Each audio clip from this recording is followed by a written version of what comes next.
Assalamu alaikum. My name is Mayam Shamim and today our topic is chemical properties of amino acids.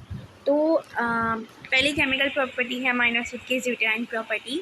ज़्यूटाइन property basically ज़्यूटाइन molecule एक ऐसा molecule होता है जिसमें एक positive charge group होता है और एक नेगेटिव चार्ज ग्रुप होता है, और इस पॉजिटिव और नेगेटिव की वजह से जो इनका जो टोटल चार्ज होता है वो कैंसिल हो जाता है और इनका जो नेट चार्ज हो जाता है वो ज़ीरो हो जाता है। तो अमीनो एसिड भी है जो है वो ज़्यूटाइन प्रॉपर्टी रखते हैं, यानी अमीनो एसिड में एक ग्रुप जो है जैसे कि कार्बोक्सिलिक ग्रुप ये एसिडिक होता है, इस वजह से इस पर पॉजिटिव चार्ज होता है, और अमाइन ग्रुप जो है वो बेसिक होता है इसलिए इस पर नेगेटिव चार्ज होता है। तो कार्बोक्सिलिक एसिड जब प्रोटॉन डोनेट करता है तो अमाइन ग्रुप जो है वो एक्सेप्ट करता है। तो इनके डिफरेंट चार्जेस की वजह से जो है अमीनो एसिड का जो नेट चार्ज होता है वो न्यूट्रल होता है यानी ज़ीरो होता है, इसलिए अमीनो एसिड को जो है ज़्यूटाइन भी कहते हैं। नेक्स्ट प्रॉपर्टी हमारी है iso electric point at certain pH. एक सर्टेन पीएच पे जो है वो अमीनो एसिड जो है वो डाइपोलर फॉर्म में आ जाता है, यानी उसकी जो पोलैरिटी होती है वो डबल हो जाती है और वो फुली आयरनाइज हो जाता है, लेकिन उसका जो नेट चार्ज होता है, नेट इलेक्ट्रिक चार्ज होता है वो ज़ीरो होता है।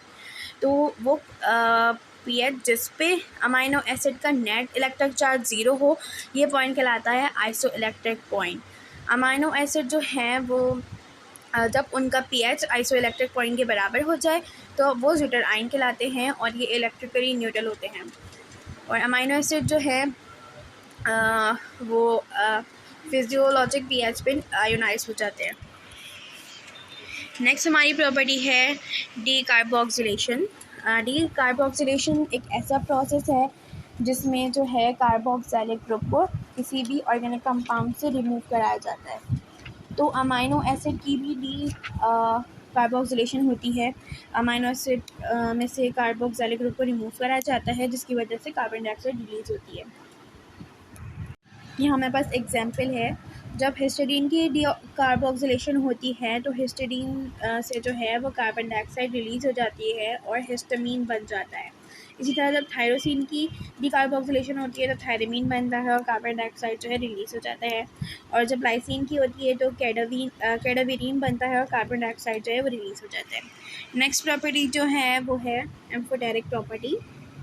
Amino amphoteric means they have dual nature, यानी अमीनो एसिड के पास डुअल नेचर होता है। ये एसिडिक एसिड के तौर पे भी काम कर सकते हैं और एज अ बेस भी काम कर सकते हैं, क्योंकि इनमें एसिडिक और बेसिक ग्रुप दोनों मौजूद होते हैं। अमाइन ग्रुप बेसिक होता है, कार्बोक्सिलिक ग्रुप एसिडिक होता है, जिसकी वजह से ये एम्फोटेरिक प्रॉपर्टी रखते हैं, यानी ये एज अ एसिड और बेस दोनों काम कर सकते हैं। नेक्स्ट टेस्ट जो है हमारा वो है लिनहाइड्रेट टेस्ट।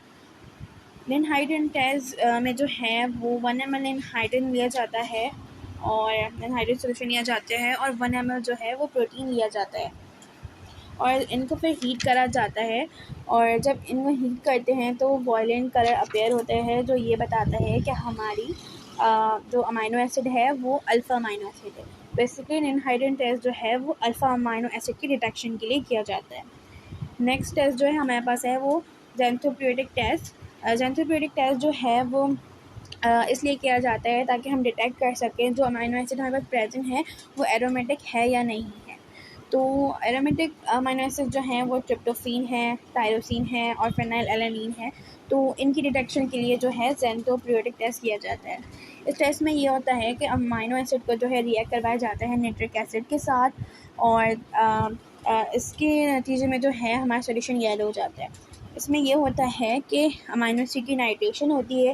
नाइट्रेशन वो प्रोसेस है जिसमें किसी भी कंपाउंड में नाइट्रो ग्रुप को ऐड करा दिया जाए। तो अमीनो एसिड में जो है उसकी नाइट्रेशन होती है, उसमें नाइट्रो ग्रुप ऐड हो जाता है और बेंजोइड रेडिकल जो है वो फॉर्म होते हैं।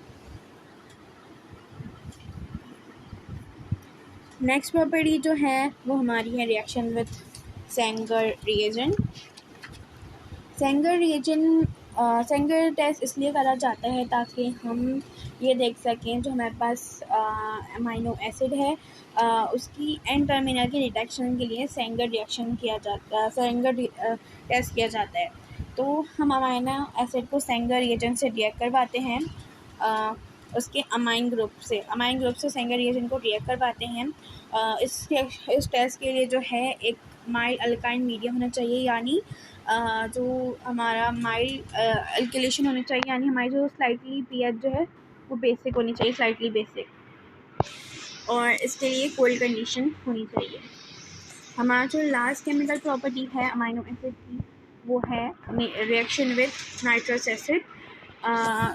अमाइनो एसिड को जब हम रिएक्ट करवाते हैं नाइट्रस एसिड से, तो उसका अमाइनो ग्रुप है वो नाइट्रोजन एसिड के साथ रिएक्ट करता है और नाइट्रोजन को जो है रिलीज़ करता है, और इसकी वजह से हाइड्रोक्साइड जो है वो फॉर्म होते हैं।